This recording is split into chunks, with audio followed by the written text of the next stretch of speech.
रौंद डालो मन की वासना को। बहादुर आदमी चोट लगने पर और खूंखार होता है, कायर आदमी एक बूंद खून देखेगा दैया रे भाग गया। तो ये कायरों का मार्ग थोड़ी है, सूरवीरों का मार्ग है। और ये कायर पुरुष घबरा के भागता है, योद्धा ताल ठोकता है। डरो मत, घबराओ मत, गिर जाना भी यहां दौड़ना है। भगवत शरणागत जन हो, कोई साधारण हो तो आप अपने स्वरूप को समझो।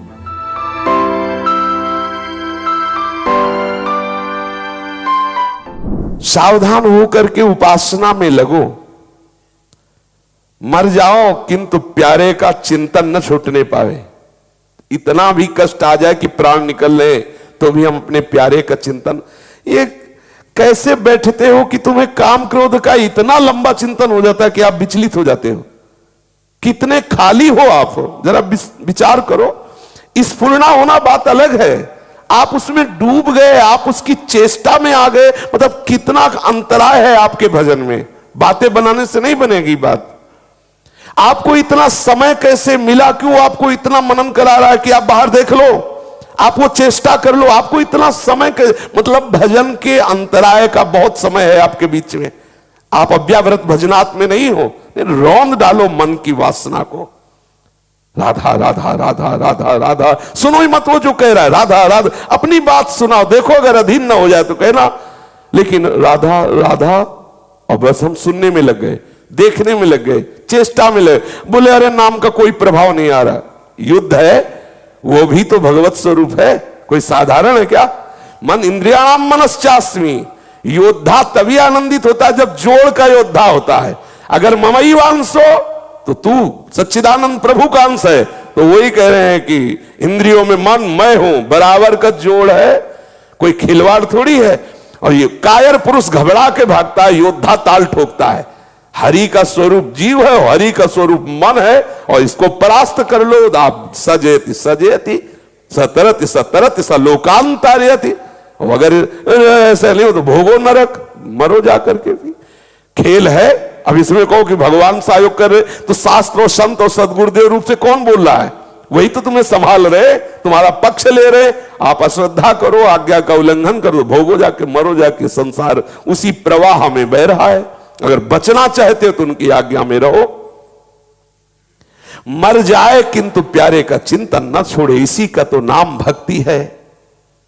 जिस प्रकार बछड़ा गाय के पीछे भागता रहता है, उसी प्रकार भागो हरि के पीछे। तो एक दिन ऐसा आएगा बछड़ा के पीछे गाय भागने लगती है। छोटा सा बछड़ा जब चरने के लिए इधर उधर घूमने लगता है तो गाय रंभा करके उस बछड़े के भक्तन पाछे यो फिरत जो बछड़ा से। पहले तुम स्वीकार करो आसक्ति, फिर देखो हरि तुमसे कितना प्यार करते हैं। थोड़ा आगे भूमिका में कदम रखो, जहां हो ये भूमिका कोई अच्छी नहीं है। साधक जब काम क्रोधादि का चिंतन तन्मयता पूर्वक करेगा तभी परास्त होगा। जब कामादि विकार आने लगे, सुनो मत इसकी सलाह, इसका दिया हुआ भोग प्रलोभन चिंतन में मत लाने दो। उसी समय आप गाढ़ चिंतन करो। नहीं बन रहा, चीखो, चिल्लाओ राधा राधा राधा। लेकिन उस समय आप चीखेंगे नहीं, गंभीर होकर चिंतन कर रहे हैं विषय का। आपकी इंद्रियां उसी में तन में। मरो, जहर खाओगे मरोगे। अब आप कह दो कि अरे कोई बचा ले, तो कैसे बचोगे? क्योंकि ये आपके अंदर का विषय, आपको ही ठीक करना पड़ेगा, आपको ही सुलझना पड़ेगा। आप उसमें तन्मयता करें, निश्चित मरोगे। क्रिया हो या ना हो, आपका वो संस्कार, आपका वो आंतरिक चिंतन गलत हो जाएगा। थोड़ा सुलझो, थोड़ा सावधान हो। उपासना से जो चाहोगे वही प्राप्त होगा। ऐसी कोई स्थिति नहीं है जो उपासना से न प्राप्त हो जाए। पूज्यपाद सूड़िया बाबा जी महाराज कह रहे, प्रभु का भजन तो बहुत लोग करते हैं, परंतु सबको प्रभु का अनुभव क्यों नहीं होता? यही कारण है कि गोता लगाते हैं विषयों में और भजन का नाटक कर रहे हैं। अगर भजन करते हुए भजन में डूबने लगो, भगवत साक्षात्कार ना हो जाए तो कहना। पर देखो ये जलने का बहादुर आदमी चोट लगने पर और खूंखार होता है। कायर आदमी एक बूंद खून देखेगा दैया रे भाग गया। तो ये कायरों का मार्ग थोड़ी है, सूरवीरों का मार्ग है। अगर कहीं भी हम झुकते हैं तो हम सावधान होते हैं। ये कौन सी ऐसी वृत्ति है जो मुझे रौंद दिया, गिरा दिया? सूक्ष्मता से उस वृत्ति को पकड़ा और कस दिया। ये बिल्कुल आप ऐसा हवा मत समझो कि माया बहुत बड़ी हवा है। अगर माया भगवान की एक शक्ति है तो ऐसी अनंत शक्तियों को अधीन करने वाली भक्ति है। आप ऐसा मत समझो जो ठाकुर को अधीन कर ले वो भक्ति। माया जीव को अधीन करती है और भक्ति भगवान को अधीन करती है। आप भक्ति को स्वीकार करो, माया की तरफ देखते ही काहे को हो। नाम रूप लीला धाम, बस यही हमारे विचरण करने का विषय हो। जलन आ रही, आकर्षण आ रहा, परेशानी आ रही, ये सब मन बुद्धि का तमाशा है, ये मन बुद्धि का जाल है। थोड़ी देर ऐसे समझ के इसे डिलीट करो, इसे हटाओ। उसको तूफान मानकर दिमाग में मत बैठा लो कि अरे अब क्या होगा, कुछ नहीं होगा। आंख खुली स्वप्न खत्म, ऐसे ही है। आंख खुली स्वप्न खत्म, जागो। उसके लिए किसी के सहयोग की जरूरत नहीं, जागो, भगवत स्मृति में जागो, मोह निद्रा भंग करो, फिर देखो आनंद। डरो मत, घबराओ मत। गिर जाना भी यहां दौड़ना है। अगर गिर भी गए तो अनुभव करो कहां से फिसले, वहां से आप सावधान हो। ये ऐसा खेल नहीं है कि आप निराश हो जाएं, आप परास्त हो जाएं। नावे भक्ता प्रणश्यति, पहले हरि बोल रहे। करो सदा तिनके रखवारी, जिम बालक राखे मातारी। हरि बोल रहे, मुझे डरना क्या, मुझे और उत्साहित होकर हरि का बल लेकर के इन विकारों को परास्त करना है। डूबो, भजन में डूबो। देखो गोता लगाने वाला भजन 6 महीने में भगवत साक्षात्कार कर लिया ध्रुव जी ने। ऐसी डुबकी लगाई भगवत चिंतन की कि विवश हो गए ठाकुर, और आकर के उनको अपना दर्शन दिया। ये पागलों की तरह साधक घूम रहा है, वो किसी से असली अनुराग नहीं कर पा रहा। जैसे पागल कुत्ता होता है ना, इधर उधर भटकता रहता है, ऐसे वो साधक का मन पागल कुत्ते की तरह भटक रहा है। ये विषय, ये विषय, ये चिंतन, वो। अरे आप समझो, भगवत शरणागत जन हो, कोई साधारण हो तुम, आप अपने स्वरूप को समझो।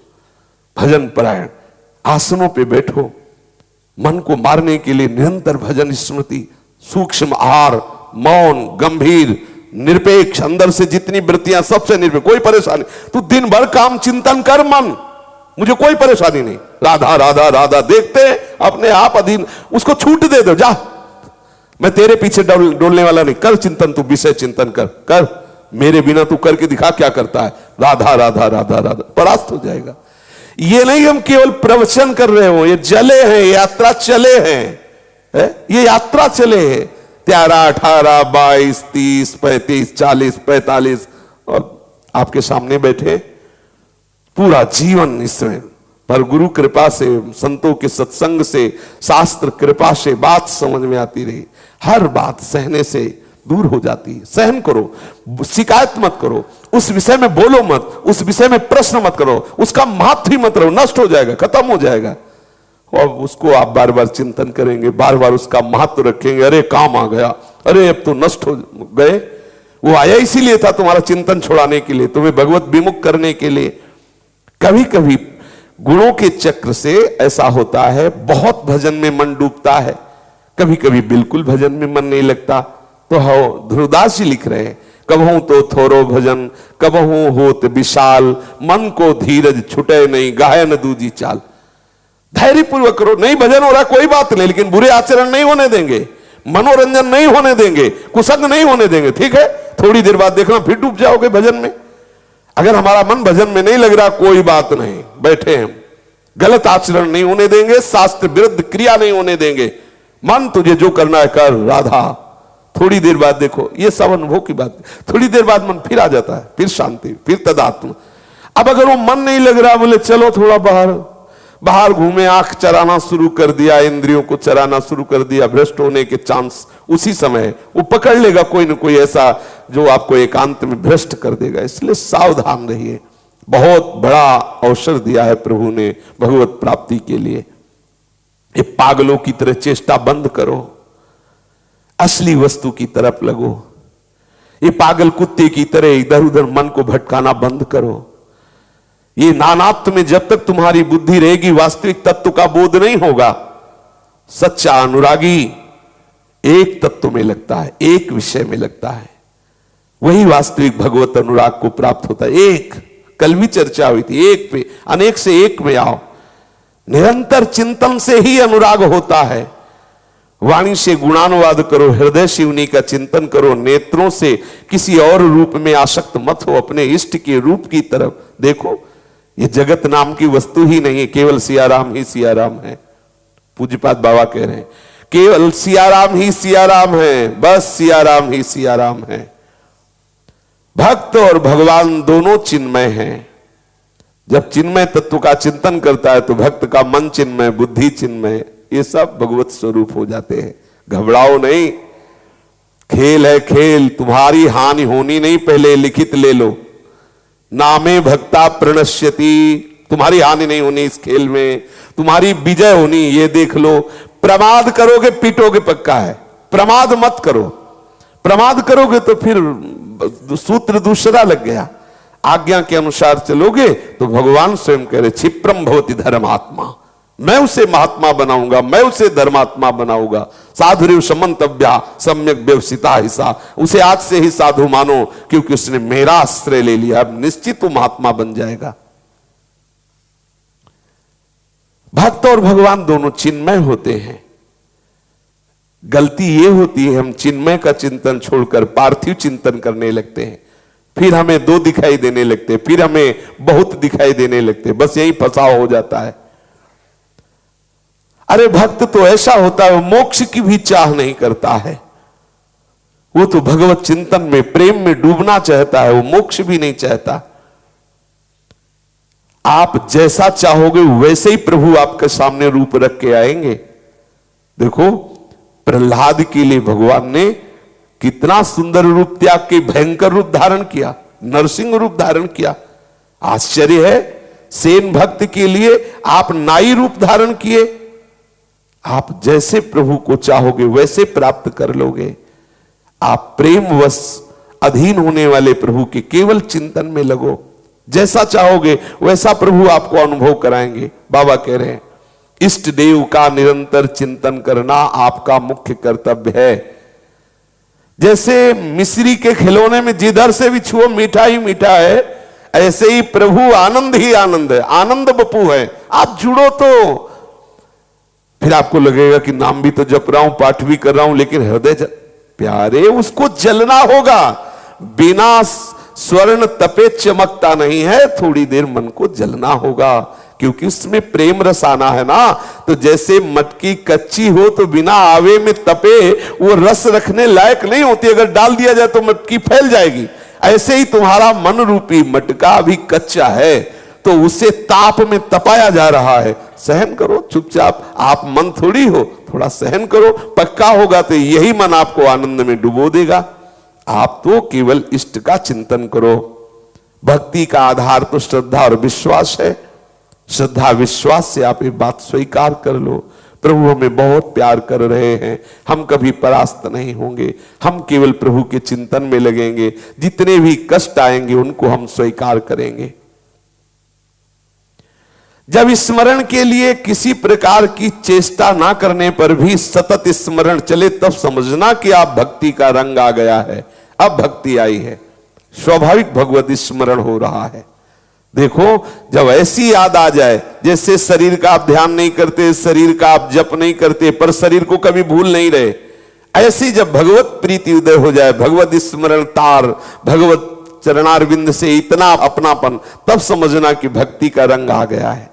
लगे रहो, घबराने की जरूरत नहीं। ये जो कर रहे हो ये भी ऐसा नहीं है, ये बहुत भाग्यशाली हो जो इतना कर रहे हो। अगर इतने पे अभी शरीर छूट जाए तो आप पीछे चर्चा सुन चुके हैं कि योग भ्रष्ट पुरुष की कोई ऐसी दुर्गति नहीं होती कि वो बादलों की तरह छिन्न भिन्न हो जाए। पुण्यवान लोकों में जाकर वो पुण्यों का भोग भोगने वाले जो बड़े बड़े पुण्यात्मा जन है, जिस सुख में आसक्त होकर भोगते, भक्त उनको अनासक्त भाव से देखता है।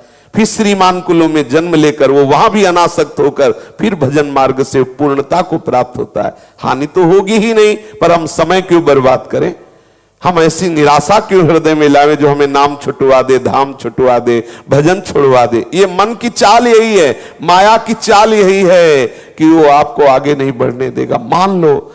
इसीलिए प्रभु कह रहे मैं ये वो मनाधत स्वमय बुद्धि निवेश है, दे दो मेरे को, मन को दे दो। गुरुदक्षिणा क्या होती है, मन को दे दो, अपने शरीर को दे दो, शरीर को आज से जो गुरुदेव आज्ञा करेंगे उसी के अनुसार चेष्टा, मन को गुरुदेव की आज्ञा के अनुसार ही संकल्प होगा, विपरीत नहीं संकल्प होगा। वाणी जो गुरुदेव आज्ञा कर रहे हैं वैसे ही हमारी वाणी का बर्ताव होगा। अब शास्त्र विरुद्ध, भगवत विरुद्ध वाणी नहीं हो गए। आप कुछ समय बाद देखेंगे आपका हृदय परम शीतल, परम शांत हो गया। भोजन करते समय बहुत बार आई है बात, ये अच्छा भोजन है, ये बुरा भोजन है, ये भेद हटा दो। गृहस्थ हो तो सात्विक साधारण स्वादहीन भोजन पाओ, विरक्त हो तो जो रूखा सूखा पकवान और सूखा जो भी मिल जाए अपने नियत घरों में वो मांग लिया और उसे चुपचाप खा लिया स्वादहीन होकर के और स्वल्प मात्रा में। इस मुख में जो ये जिह्वा है इसके दो कार्य हैं, एक रसेंद्रिय एक वाकेंद्रिय। जो हितकर सत्य बोलता है, पवित्र भोजन अल्प मात्रा में पाता है, वो अजिभ्य कहा जाता है। जिह्वा होते हुए भी अजिभ्य कहा जाता है, अर्थात वो ऐसी मौन धरा को प्राप्त हो जाएगा जहां कोई संकल्प विकल्प नहीं है। जो साधु जो उपासक अद्य जातम यथा नारीम तथा षोडश वार्षिकी, बहुत महिमामयी बात है। सतवर्षा च यो दृष्ट्वा निर्विकारा ससंड कहा। जो साधु जो साधक ऐसी स्थिति बना लेता है कि आज उत्पन्न हुई बालिका में और 16 वर्ष की बालिका में और 100 वर्ष की वृद्धा में समान चेष्टा रहती है। जैसे छोटी बच्ची अभी प्रकट हुई है, क्या विकार रहेगा आपको? ऐसा तुम्हारा अभ्यास होना चाहिए। अच्छा, अपनी जवान बहन अपने घर में होती है, क्या काम होता है क्या तुम्हारे अंदर? बहुत ही राक्षस होगे तो बात अलग है। आपकी बहन आपकी बेटी आपके घर में रहती है क्या? तो आप सोचो, कोई आप जंगल में हो, ऐसा कोई घर नहीं होगा जिसमें माताएं बहनें ना हो। क्या आप वहां काम भाव रखते हैं? वहां तो भाव ही नहीं आता कि ये स्त्री है, भाव ही नहीं आता कि ये स्त्री है। अपनी बेटी पे अपनी बहन पे भाव आता है क्या स्त्री है? नहीं, वो तो मेरा बच्चा है, मेरा ऐसा भाव आता है। एक सांसारिक भाव निष्काम बना करके आपको वहां रख सकते हैं। तो भागवतिक भाव, आप ऐसे भाव से युक्त हो जाए कि आज की प्रकट हुई बच्ची, 16 वर्ष की जवान बच्ची, 100 वर्ष की वृद्धा, तीनों में समान भाव हो। अर्थात ऐसी स्थिति प्राप्त होने पर आपके अंदर काम चेष्टा ना हो, ऐसी स्थिति हो, ऐसी स्थिति बनाओ, ऐसा भाव धारण करो। होता है, ये कुछ दिन की लड़ाई है। अगर लड़ गए, पार हो गए तो स्फुरना ही बंद हो जाती है। ऐसा थोड़ी कि जीवन भर जल, और अगर नहीं पार हुए तो 90-95 वर्ष की अवस्था में भी इंद्रिया काम नहीं करती पर चेष्टा होती है। ये अनुभव की बात है, हमने बात की है।